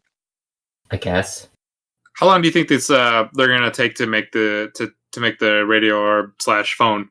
I don't know. I feel because the season I think is almost ending, so I think it's gonna be a faster pace. Yeah, I'd Well, say they time have- skip of 2 months. It's probably been like time skip of like 1 or 2 months for them to make it. Do you think it'll take them that long though before like they decide to attack? Or I guess they're going to them, Right. but they have to go all the way back and have to come all the way. They have to raise the army and get ready and then come all the way back to the beach. yeah, I suppose they still don't know that they actually don't have guns yet. Well, Senku said that Tsukasa, he knows that even if they do have guns, they don't have enough gunpowder. Yeah, that's true. Yeah, so I have no idea. I mean, there's 5 episodes left for this season, so I'm The only thing I wonder is Yuzu and was it Taiji? What's his name? Like I don't know how Tsukasa's gonna like accept them into his place when like he should be like really suspicious of those two, especially since like he knows that Senku's alive. From the sounds of it, it sounds like they have their own camp set up. Okay. Yeah, remember like the whole reason why they split off is because like just to like believe like they just parted ways with Senku, thinking believing he was dead. I think didn't he originally want them just to be spies in Tsukasa's empire, but like but I mean Tsukasa wouldn't allow them to join. To join, obviously, if he knew Senku was alive. Okay. Right. But like now it's basically because they could have acted like we've had no idea. We split up with them and everything, so they made it look like at least like. I don't think Tsukasa's like the guy that's just gonna kill like people for no reason. Like he has to have like belief. You just punch all those statues for no reason. No, he had reason. Yeah, he had reason because that was his flashback of like the guy that abused him. And the other people you can just see like, this looks like an older guy, and then just destroys them. Even though like the people he revived look like basically just a giant like a bunch of like just mountain men. Okay, boomer. Yeah, which and then the whole was it like sulfur scene was just like, oh, okay, well, I was not expecting this, but it happened. All those manly, buffed up teenagers. Yeah, it's just like okay, like I don't know how Tsukasa would ever revive them, but then again, Tsukasa doesn't look like a high schooler either. We should mention too. They introduced a new girl, Homura. She's like the gymnast. Yes, the gymnast. Yeah, because Reddit was like, there's like someone on Reddit was getting confused of why like some modern girl is being more agile than Kohaku when she lives in a stone world, and we're all just like, she should be a gymnast. Like that's how you explain it. I don't know why that's so difficult for someone to think. I mean, they can accept the fact that a man is stronger than a lion. A teenage boy is stronger than a lion. They can't accept the fact that someone's more agile. Okay, makes sense. There's a lot of those things you just have to shut your mind to with Dr. Stone. Just ignore that. I just want to watch them build the phone. Yeah, I do think that's the one thing that's been nice with like the pacing with when they're creating stuff. They do a lot of like the skipping, and I think it'll definitely help when they have most of the materials already in Chrome's camp. Yeah, I mean, it's like you're making electronics, so it's like it's more interesting for us to watch it being built too, because we understand like transistors and like just like like I guess. Maybe not a battery, but I don't know how it's got power itself. But it'll be interesting just watching like someone build like a piece of electronic in a stone world. Yeah, and they have no idea what that is. I guess it'll be analog because you can't really make transistors right now. Yeah. I mean, didn't they already make a battery or some kind of electronic device? They made electricity, but it wasn't a battery because I think they're doing the classic like they're using a copper wire and I think a magnet. Yeah, they were running a magnet through a copper wire to make the electricity. Mm-hmm. I think that's what they were doing. So it wasn't really a battery because like it had to constantly be moving. Well, if they can make that, they can probably make chargeable batteries. But I don't know. I mean, I'm assuming battery because I'm assuming it's going to be somewhat electrical components, just because they already have the tools to make them already. And if you're gonna make like long distance radios, I would imagine it would be something of that nature. I forgot how like the World War II like radios were built because like they were portable. So I wonder if like they had a long cord or something. I don't know. Didn't they have a backpack that was like attached to them with the radio? Mm-hmm. Believe so. So I don't. So whatever whatever they're doing for that, I assume that's what like Senkusa do. It's gonna be like those World War II radios. Mm-hmm. Brian, your thoughts? It's getting good. Okay. Thanks for that insight, Brian. I mean, you guys pretty much covered everything. Oh. What I'm just trying to figure out is why are these brutes that get revived from like they're just so stupid. Like, bro, you guys can't actually be that stupid coming from the 21st century, right? Yeah. Have you not seen Society today, sir? I mean, I guess. But it's like, why would Tsukasa revive them though? I don't know. It's just like it's an army. Literally just a muscle, just a juice head. Mm-hmm. It's like because like he's the strongest, so like he knows that like no one's gonna challenge him to a fight, so he just has to make stronger people, and they'll do the dirt work for him. So and he's just basically reviving a lot of misfits, right? It doesn't really matter whether or not they're smart or not. If they're of a certain age and they're considered a misfit of normal society, he's just going to res them and have them join his army. Yeah. And from the looks of it, it looks like he also resed a prostitute as well. Because there was that one girl that was laying down. I don't know if she's a prostitute, but like, she's I mean, I want to say she's Wait, probably was a she prostitute. revived though, or was she from the Stone World? Because I didn't No, see she's anything. not. She has- I think everyone in Tsukasa is revived. Like if Yeah. they have like the mark on their face, that's how you know they're revived. She has Yep. the stone ears, so Yeah. that's how you know she was revived. But I think like the village is the only place that has people who weren't stone. Wait, I those don't know, are years? unless like people from that village like left and made their own villages, because you know it's 3,700 years, so I guess that could happen. But I assume like everyone in Tsukasa's empire was just revived. It's so weird how like a bunch of the girls that get revived, they end up having like some weird, you know, like either headphones or like this, like the blonde girl that they just kind of showed. I think with like some sort of like stone looking spike things. Well, Hamura didn't have anything like that, did she? I didn't see it. I don't remember. I just remember thinking her duck lips look weird. What? Jesus, The duck lips, man. Did you see those things? that's like almost every girl in this show. Why What? are you attacking a girl? Hell no. This is why girls are so insecure, right? Why are you attacking No, something? that was the only thing I noticed. Like, like when you like just because like nobody else had that, then all of a sudden it's just like almost thrown out of nowhere. Where it was just like all of a sudden she just had a like I can't think of another character that had that right now, but I just kept thinking duck lips. Okay, I wasn't like hating on it. Just you know, just that was the first thing I noticed.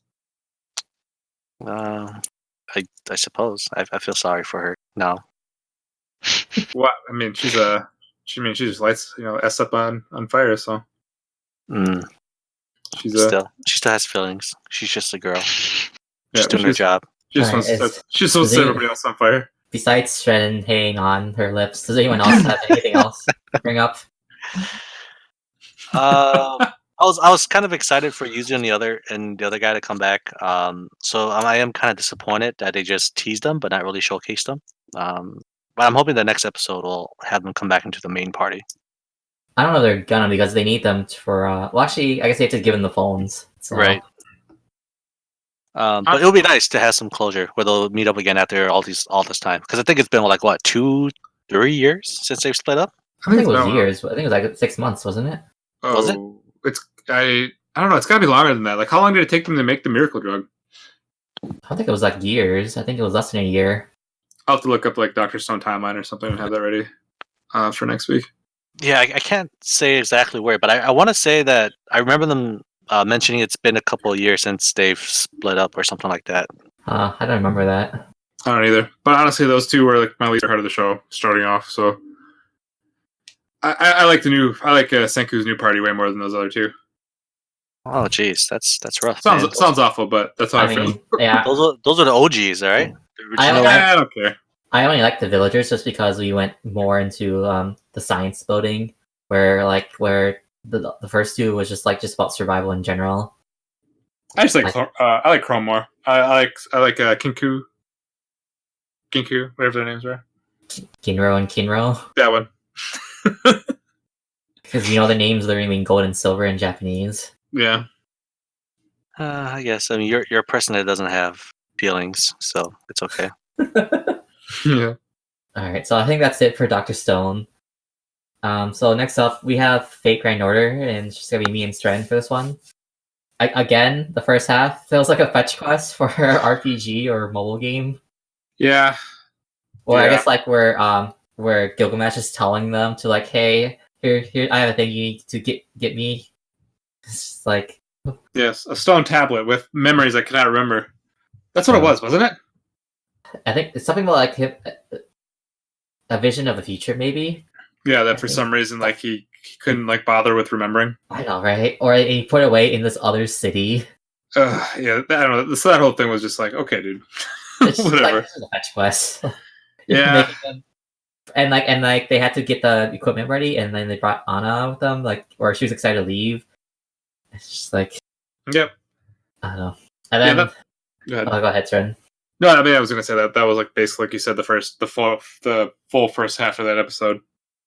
Yeah, and then it gets revealed that Ishtar is she's actually human, but then but they did a ritual to summon like the goddess, and so she's in the body. But I guess she shares the human personality, so that's why she's like. I assume that's why she's playing tsundere, is because it's the human part. She has like split personality. I don't know what split. The way it sounded was more fused. Like the personalities are fused together. Because split would be like if like she was one person and then a totally different person. Whereas this one, it looks like it's just like a fusion of both their personalities. Well, it's like it seems like when the sun's out, you get like the tsundere personality, but then when like the sun's hidden, then all of a sudden she just stops. We don't know why she stops yet. I don't know. Well, I think she's just more weakened than anything. But that's a weird thing because it was clouds, but then the last part was at night, and she was still like pretty strong. So I don't know what's going on there. Yeah, she was tsundere then too, and she was No, not. because how like if it's the sun that gives her strength, then like wouldn't she be weak at night? But she was still like shooting arrows when she, like at that last part, killing like all the skeleton warriors. That's true. Yeah. So that was. Yeah, we also saw that she has for some reason she has a blonde personality. I don't know. So what they're saying is like the goddess is blonde. Is blonde, yeah. But like the human probably had black hair. Yeah. So it's probably like it's like the human appearance, but like it's the human's appearance and also like part of her personality too, along with like the power of the goddess. Mm-hmm. Yeah, so it seems like there's still a chance of having split personality. Again, I think it's more fused than split. Okay. We'll see. But and then there's like this weird thing in the Underworld, which they didn't really explain much. I wonder if that's just part of like the mythology that we're just not getting. Like you have to understand like Babylonian mythology about their views of the Underworld. Because they mentioned a name, but I don't know anything about him. Mobile filler. Well, I have no idea. I mean, I assume like this is part of the mythology. So. You think it's mythology, or he also made it sound like though he saw him previously, but of course, we skipped what is it like 6 singularities? Yeah, so it's just like they could have easily have seen him in any of those other points. I'm just gonna guess like most of the people here are just part of the mythology, besides like the servants being summoned. Yeah, like that one the one general. I'm pretty sure like the general is the Japanese general. I'm pretty sure he's a real person, but I'm pretty sure he also was a guy. Yep. And not some servant that wasn't wearing a bra that has like 2 random flaps on their shirt covering their boobs. Yep. Fucking Japanese Japan designers. I mean, I'll take it as a fellow mobile gamer that believes in waifus. I will take that. God damn, that basically like just means like they're never gonna like I don't know. That just like defies all physics when she's fighting and like those things are moving around. Yeah. I mean, it's fate, so it's just like they can. I shouldn't be questioning this. Yeah, at this point, like in the fate career, they can do whatever they want. We saw Leonardo da Vinci being a chick, so yeah, that too. But the only other interesting thing that happened was just like they reveal about the 3 goddesses, so like they're in a non-aggression pact to attack Uruk and get the Holy Grail from Gilgamesh. And also, there's like this. Did you see that weird line at the end where Ishtar was saying that you're too good to be a sacrifice for the other goddess? Yeah. What do you think about that? Oh God, I have no idea. I mean, because usually like in previous times with the Holy Grail, don't they need a sacrifice to actually activate the Grail? I don't know if that's any kind of like the thoughts, but that was I guess my really first thoughts on it when I heard that. I was like, okay, well maybe they're planning because they want the Holy Grail, and I assume like the only way to actually activate the Holy Grail was for it was a sacrifice, but it was a specific sacrifice. I don't remember the type of person that they needed. Was it a homunculus? I don't know because it only gets really explained in Fate Zero, and I think maybe Heaven's Field explains it more with Ilya. Because they don't explain it really in Saber or Rin's route. That's true. So, but I don't know. And but she said it was like you're too good of a sacrifice for the other goddesses. So I don't know if it's related to the Holy Grail, but maybe. Okay, I don't remember the line, but was it? Did she say anything about goddesses, or was it just like you're too good to be a sacrifice? Maybe not. I just heard sacrifice. Are you too good of sacrifice? Okay. Yeah. Okay, I can't quite remember, but. That's really the only thoughts that I have on it. So that's the only major thing in really Revelation besides I guess Ishtar herself. Yeah. So we'll have to see what they reveal later on. I'm actually surprised they took her down because this whole season, everyone's been having so much trouble against like the goddesses and all the other servants and spirits. I'm surprised they actually chain her down. I guess because of the clouds, wasn't it? Yep, they caught her in that blank lull spot. Okay, so that's like the only reason. Otherwise, Yep. like they would have got their ass kicked again. Oh yeah, they wouldn't have. I mean, they would have got their ass kicked. I just want to see Mash's Noble Phantasm. Is that really too much to ask for in the 7th singularity? They showed it at the beginning of the. I swear they showed it the first episode when they were falling.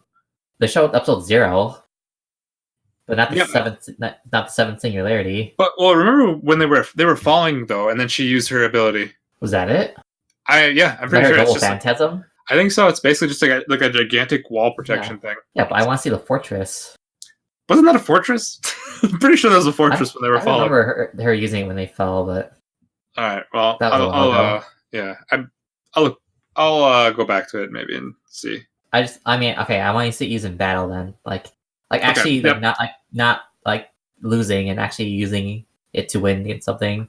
Yeah, just not like that first episode bait. To basically it's just kind of like dangling and say, "Hey, keep watching us. We have cool moves." Or they show it in the OP, so like I know she has it. Yeah. Like I just assume that Ritsuka doesn't have enough mana for her or something. So then it's his fault that they keep losing. Even though again, this is the 7th singularity, so where are your power ups? Yeah.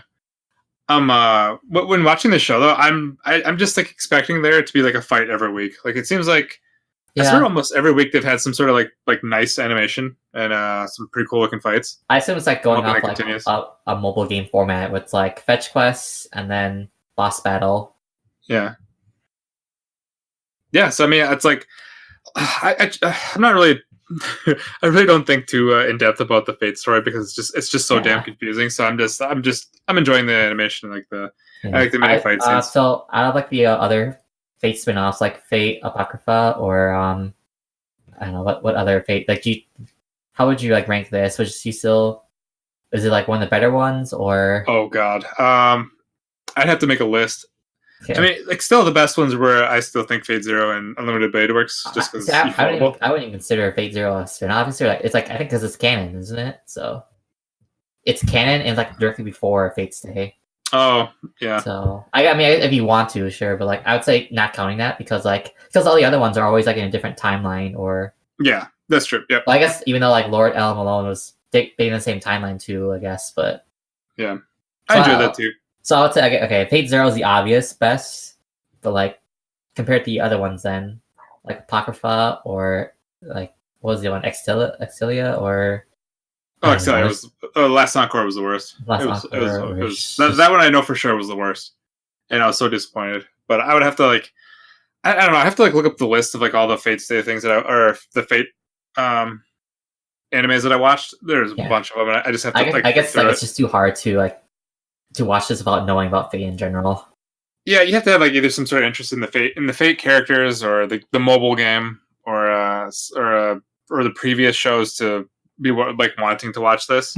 Because this is definitely not the first. Like if you're just getting into Fate, you do not want to start with this one. You want to start somewhere else. Yeah. But right. I got nothing else. Yeah, so we're just gonna end it there, and then we're gonna head over to Kemono Michi Rise Up, and then just gotta hand this over to Shred and Ku. Go ahead, Ku. Oh, okay. So with this episode, it's basically just the backstory of the little dragon girl and her rival, supposedly, which is the vampire chick that summons Mao into this world. Which I find kind of confusing, right? Like they made the last episode all about bringing Mao into this world, and then they kind of just did a short showcase with him, and they just went on to this backstory, which I think was like a really weird transition. And I don't really care much about the little girl or the rivalry with the vampire girl, so I didn't really find this episode to be that interesting. I kind of actually just half paid attention to it just because it was so lackluster. Yeah, there really wasn't much. But yeah, I mean, I don't know if there was anything there of interest for you. I mean, really, like the only like noteworthy parts in this episode was just like that Mao actually does know that Animal Mask is there, and that he basically agreed to take him out. Except I think did she say something about like I want you to kill him? And he's just like, I don't think I'm going to do that or something. I can't remember like what the thing is, but he knows that he is actually in that world now. And then like how you said, like after that they just skipped right to like her story and just like how she's not going to be like upstaged, and even though it's the other goddess that summoned the hero, so I don't know why this would really have anything to do with the Dragon Girl. Well, according to what they said, it's the vampire girl didn't really care about the fact that the hero was summoned. It was just the fact that after the hero was summoned, her rival, which is that little dragon girl, went out and searched for him. So since they're actually part of the big four demon family, she thought that maybe she was going to defeat the hero first to kind of claim fame for their family. So she says, well, I'm going to summon the Devil King to kill him first and bring honor to our family instead. That's why she summoned Mao. Okay. Because they do kind of explain that, like, as to why they had this rivalry against each other. But again, it was so uninteresting that I couldn't really like focus on this episode. Yeah, all I know is she's nowhere near the strength of Dragon Girl. Yeah, she's like insane. And then I guess they do give some backstory to the servant as well, the lesser vampire chick, Clarissa or whatever.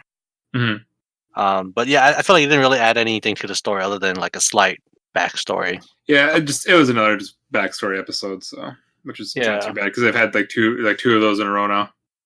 Yeah, at least with the last episode, it made the like the backstory of Mal interesting, right? Like there was humor, there was something to add on to it. But with this one, it was just I feel like it felt like it was just filler, like useless filler. Yeah. So it's kind of disappointing, and this is the second episode where it's been kind of lackluster. So I'm hoping that the next couple episodes kind of brings the entertainment value back up for me. Yeah, there can't be many more backstories. I mean, they've just about backstoried all the main characters now. Right. I mean, I guess like the last person that they would have a backstory to is the wolf girl. Yeah. I think she's a wolf, right? Something like that. And the Ant Man or the Ant Servant. Honestly, dude, I think the Ant guy is just there for humor. I don't think he has a point, but he's awesome. I mean, if they're going to give a backstory to everyone, you might as well give it to the Ant Man, right? Like, why was he at the pub at the time when Genzo and the Wolf Girl was there, and like, how did he just join? I mean, there's got to be something. Honestly, of all backstories, I want to know his the most. But I think that if they do his backstory, it's going to be something just kind of short, and it's just going to be funny. Right. I don't think it's going to be anything serious. It's not going to have like any of those. It's just going to be just something absolutely ridiculous. And if they end up doing it, and I will love it because with the Konosuba guy's humor, it's perfect. It's so good. Yeah, and I imagine like for this character, that would be the best way to do it, right? Oh yeah, it's not really meant to be like a show about like a serious story value. It's not story driven really. It's more about comedic effect. So yeah, I hope so. Yep. It's really disappointing. I want to like this anime, and I did in the first 4 episodes, but now it's just kind of dying down for me. So which is kind of sad. But with Konosuba though, like I don't know. I think the first season was just solid all the way through. Second season, I remember, did have lulls, but it finished off pretty strong. So I'm hoping if I'm gonna get some lull episodes, like, or at least if they're just passing like the backstory episodes, and we're done with that and just moving on with the story, I think it'll be solid again. Yeah, and I would hope so as well, because they kind of when they were like showing Mao like the weapons room, and they were like, "Yeah, take any weapons you want to kill the hero." Yes. It's like, no, that's illegal, isn't it? No, I'm gonna use my fist. Yep. Finally, some wrestling. Good old wrestling. It's nice that like they have like a bad guy that has absolutely no idea what he actually how bad they're expecting this guy to be. Right. And, like what they're wanting of him, and this guy's just like, bro, I just want to wrestle. Right. Get out of here. I just want to wrestle and beat this guy finally. But I mean, yeah, that's pretty much it though. There's really not much to talk about the episode. Yeah, I mean, I do think though that they'll be done with that the next few episodes will be solid, because the episodes that they did not have or focus on backstories I thought they were solid. Yeah, definitely. So, yeah, I'm done. Yeah. So moving on to ORESUKI, right? Yes. So David's joining us for this on this one. I just marathon like the series today. Nice, man. Nice. So the thing is, like, I read the manga before this anime started, so I was already planning to watch the anime, but like I just fell behind. So I just want to point out too, like the differences between the manga and the anime. Like in the manga, it just felt more dramatic because they really rushed like the first arc. Well, because what I read in the manga was only like the first arc, and like the 3 episodes of the first arc, it just felt like it went by super fast. Because like in the manga, I remember there's like so many times when they would flash back to that baseball game, like, and it was always like the main character Joro, like he would always like say like he was looking for like the girl with like the big boobs, like in like the pretty hair, whatever, from that baseball game. He was always referencing that a lot of times, like every chapter or something. Whereas they barely do that in the anime. So like you don't like. I know like they make fun of it in the anime about the baseball game, but it actually is really important in the manga. Like they reference that a lot. So and also like it just the manga just seems way more dramatic, whereas the anime seems like it's more like comedy focus. So I feel like that kind of like ruins like its impact when they do like the reveals. So did you prefer the manga better or the anime? I prefer the manga because like there's just more story. So like it felt like more dramatic when like the plot twists and revelations were happening. Whereas it just felt like the anime went by too fast. What do you think about this arc? Because I actually thought the first arc was solid in anime. I really enjoyed it. But what do you think about the second arc that just finished up? I don't know, like same. But okay, when I read the manga, like it was just like a casual read. But I remember like I hated like every character. What like, I hate the main guy because he's just because he's a tryhard. I hate the best friend because he was a douchebag. I don't care much for him. I hate the girls because they're using the main character. Just like, you're getting mad at him, but even though he's just helping him try and get set up with like his best friend, and then just and they were hitting on him for no reason, and then the library girl just being creepy towards. I just hate everyone in the manga. So that's why also I didn't really feel like starting this, but I don't know, like somehow I'm actually somewhat enjoying this just as a casual watch, especially when I marathon it. It is kind of funny when the second arc starts and he's making his plan like, oh, I'm definitely gonna harm this time, and then immediately, oh, by the way, I'm gonna follow you to make sure you're not just like 3-timing these girls, and like, oh shit, he's like, oh shit. I mean, it's predictable and obvious, but it's still pretty funny. He's relatable, right? That's what I like best about this guy. Super relatable. That was definitely me in high school. I didn't have as many opportunities as he did, but damn it if I didn't try. See, like, I just didn't like him because he was just a tryhard to me. It's kind of try hard, and I guess if you're not a man of culture, you wouldn't appreciate his efforts or understand where he's coming from. But like I said, I think it's hilarious, and then like he read overdone. He read that guide, like how to be like the person that's always there, just so you could ask like your friends, like your friends out, whatever. I don't know. It's just this man has it down to a fucking science, right? Like everything would have worked out perfectly, but I feel like this is why people make fun of nice glasses girl approaches. Yeah, you know how they say that nice guys always finish last? Well, this guy, for sure, is not finishing last. Even if he doesn't get his harem set up, he already has pansy like all over him. So that's another thing I was gonna say too about the names. I don't like the way that the author does the names because it makes it so hard if you're not like a native Japanese speaker, because he does stupid things, right? He takes out the kanji characters or just like reverse them and like makes like new names. It's like it's hard to follow like the names of people when he does that because like you don't understand the context. Yeah, because especially like how confusing of a name she has, besides Pansy, because that's like 3 characters. Joro, like I can't remember the guy's real name because it just calls him Joro. I can understand Sun-chan because that's literally like Taiyo is literally Sun translated, but like everyone else, it's like I don't know any of their real names. So that's one nitpicky thing, just because you're watching this in English. Yeah, no, I get that. And like also like the journalist, like I don't know, I have a hard time believing that she's actually in love with the main character. It just seems like just a plot device. He said she fell in love with him just because do you not get why she's in love though? He saved her life, bro. Yeah, he has no idea. I mean, like it's made for a comedic effect, but like I don't know, like I just think it's dumb. The whole part in this show, David, is the the bench, and also that scene at the baseball game, and Yep. they go with that throughout the entire show. That is their thing. Okay, I don't ever remember the bench being this like prominent in the manga. Like bench MVP. like Yeah, it was a nice add-on then, if that's the case. Yeah, I was like, why is there so much benches? I don't remember this in the manga, but it was pretty funny. Like he just the bench just pretty much gives him PTSD the whole time. Yeah, because basically every time it's just about bad every single time except this last one. Pretty much. But no, I did not enjoy the second arc nearly as much as the first. it just felt forced because I really just don't think that they didn't really give a good reason for the journalist to fall in love with the main character and then like be all crazy and try like plot like this thing to like make him in love. But Yeah, it went from like story driven in the first arc to more comedic effect in the second arc.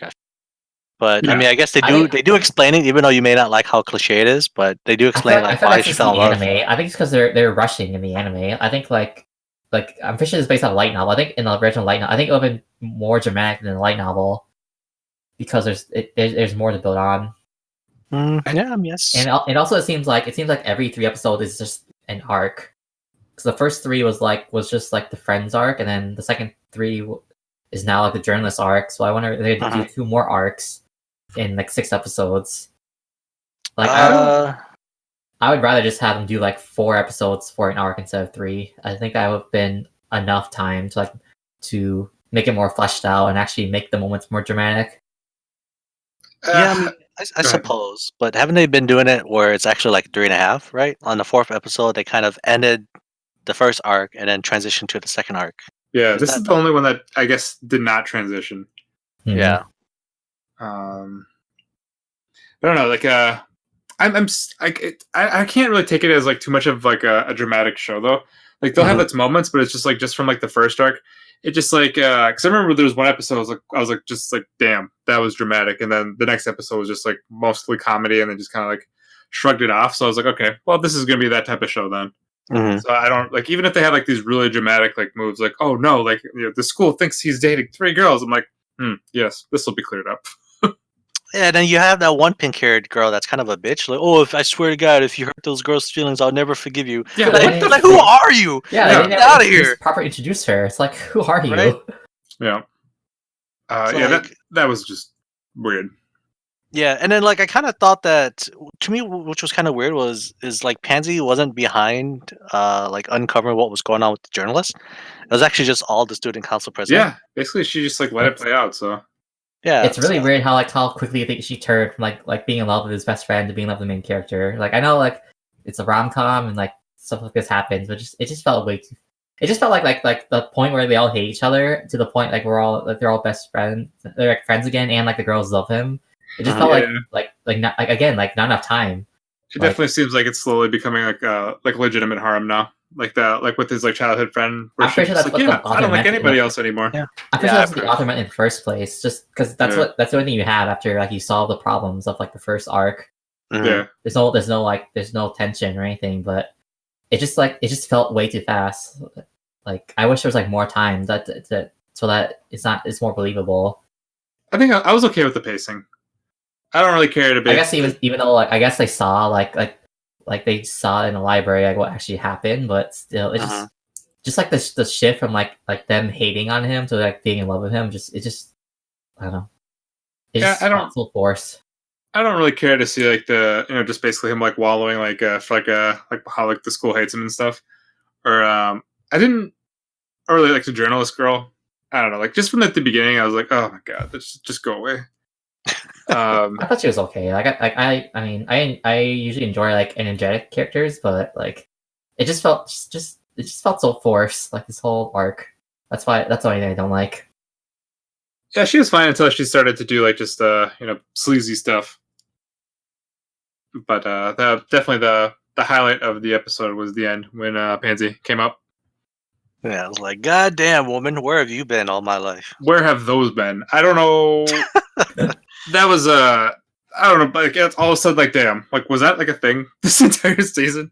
Did you not see the bandages on the chest? The first arc in the library. Yeah, but they weren't like, I don't know, they definitely seemed bigger. Okay, well that's because that's what I'm saying in the manga. Like when they always flash back to the baseball, they always showed her like Mhm. like not as as a regular person, like her huge like tits popping out too. Oh, okay. Well, I was gonna make it cover up. I was gonna say, but the plot wasn't that big. But okay, David, just straight up say it. Like in the manga, no, they clearly like show like he was looking at her like at the baseball game. Oh yeah. So that's why I'm not as surprised, because in the manga they actually like keep referencing it. Well, there's a few episodes too where they showed them, but this one definitely made them shine more. So I mean, that's just like a trope in entertainment in general, where it's like you have like you make a girl like plain by making her wear glasses and braids and like cover up in her clothes, and then you just take them all off and suddenly she's hot. Yeah, I mean, So I'm not surprised they do it here. what were you saying? Phil? yeah, no, it's just kind of like the plain Jane look, to take off the glasses, let down her hair, and all of a sudden she's like the school beauty, which is kind of a cliche. But actually, if you look past the plot thread, right, Yeah. like she Yes. is quite beautiful without the plot. Yeah. So I don't know like how I don't know if it's just like that big of a difference. I mean, besides obviously the plot, Mhm. but because everything else is, I mean, it's cute. It's cute. I actually think her personality is like pretty good. So I don't know. Like they keep saying like, well, her personality is terrible. I was like, really? Is it that bad? I actually would enjoy having a girlfriend like that, just because it's not like dull. It would always be interesting. There's always something going on in her head, right? I think it's just it's just appeal. It's like because it's trying to appeal to an audience. It's trying to appeal at the otaku audience. So I think it's it's probably like trying to appeal like to the guys who don't want like a girl that's like to talk back like that. Probably just I want like more of a sweet girl. So I think it's trying to appeal like his characters probably trying to appeal to them, because you see that a lot in Japanese fans. You see that a lot in anime. So like Yeah. I think it's just like a trope of anime, because like that's what that audience, or it's like a specific audience. Mm-hmm. Yeah, I get it. And then there's 'Cause always this isn't really a mainstream series, so like I think they're trying to just target that audience. and then there's still like 4 or 5 more girls that's going to show up. So there's going to be different personalities God, so many. for each one, right? So I mean, there's a girl for everyone in this harem. So Yeah. Not for Sun. maybe maybe there will be, right? Hey, he tried to become in the harem, man. He wanted to do it in the dance festival and got denied because 2 dudes? Hell no. Mm-hmm. We can't have that. Well, that's the thing too. Like, because when he was like saying he was pissed at Joro because a girl liked him in middle school, or whatever. They actually flashed back that in the manga. Like they actually showed the girl. Oh. They showed the girl, and they showed her saying to Sun like, "Oh, I love Joro," and Oof. And when he's like, "Why? Don't you know how lousy personality is?" And they showed her being smiling, like, even still, I still love him. And then they showed Joro just walking by, like, who the hell are you? You know, like, or when did this happen? You know, yeah. Did he also save her life in a baseball game? No, he was just that was the thing. That was the reason. He just he just didn't even know it, like, remember, or it wasn't like memorable to him. That makes sense. That's why he didn't know anything about that's why he was confused about like why Sun like hated him so much, because like he didn't think it wasn't even such an important event that happened to him. Sun's a douche. Yeah. I mean, when you're a jock, you're expected to have all that, but it just goes. You're expected to have that harem, the school harem, right? But I don't know, if you don't play your cards right, that's what happens, I suppose. Yeah.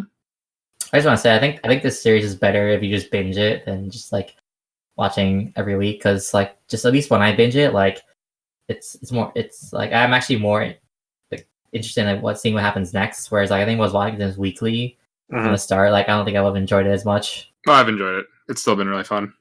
Yeah, it's still been really nice. And I used to binge anime all the time, but I just hated waiting like 3 months to 6 months for the series to end. I just usually give up and just watch it.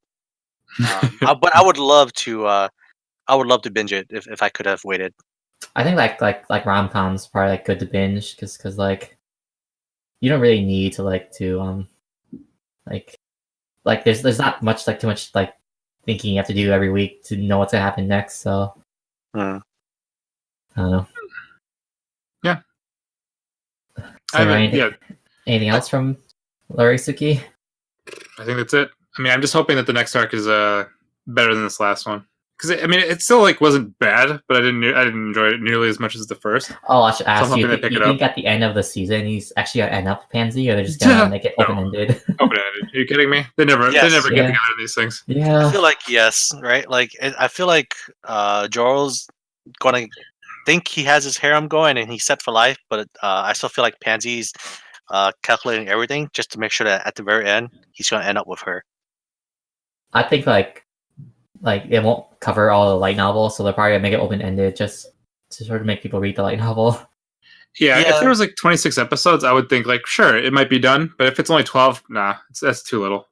I mean, has there ever been like a harem or rom-com anime that ended without like the open-ended ending? I can only think of Toradora because that one they were already done. I think it just depends if the light novel was already done or the manga was already done. Do we know? Yeah. Is this manga done? I'm pretty sure the light novel's Okay. not done. Yeah, then they're not going to finish unless it's one of those where it's like an anime original endings where it's not canon.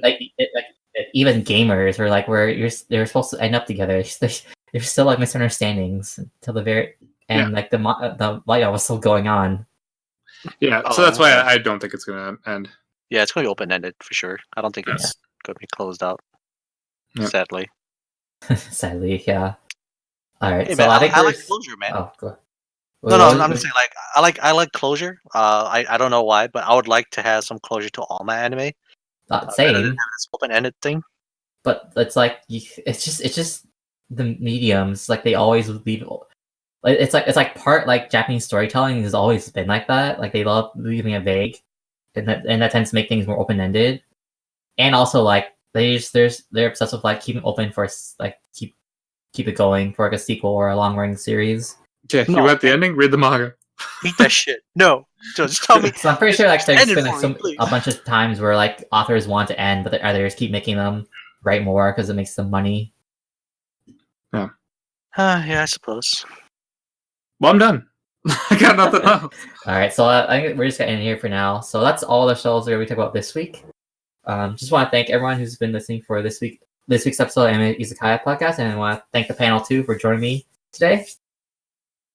Just reiterate, we do have all the social media accounts up at Izakaya_studios, and then also as a reminder, we're gonna stream Pokemon Sword this Friday. Yeah. It'll be around 5 p.m. Central, and it's gonna be me, Stray, and Ku just all hang out in the living room. So It'll be a good time.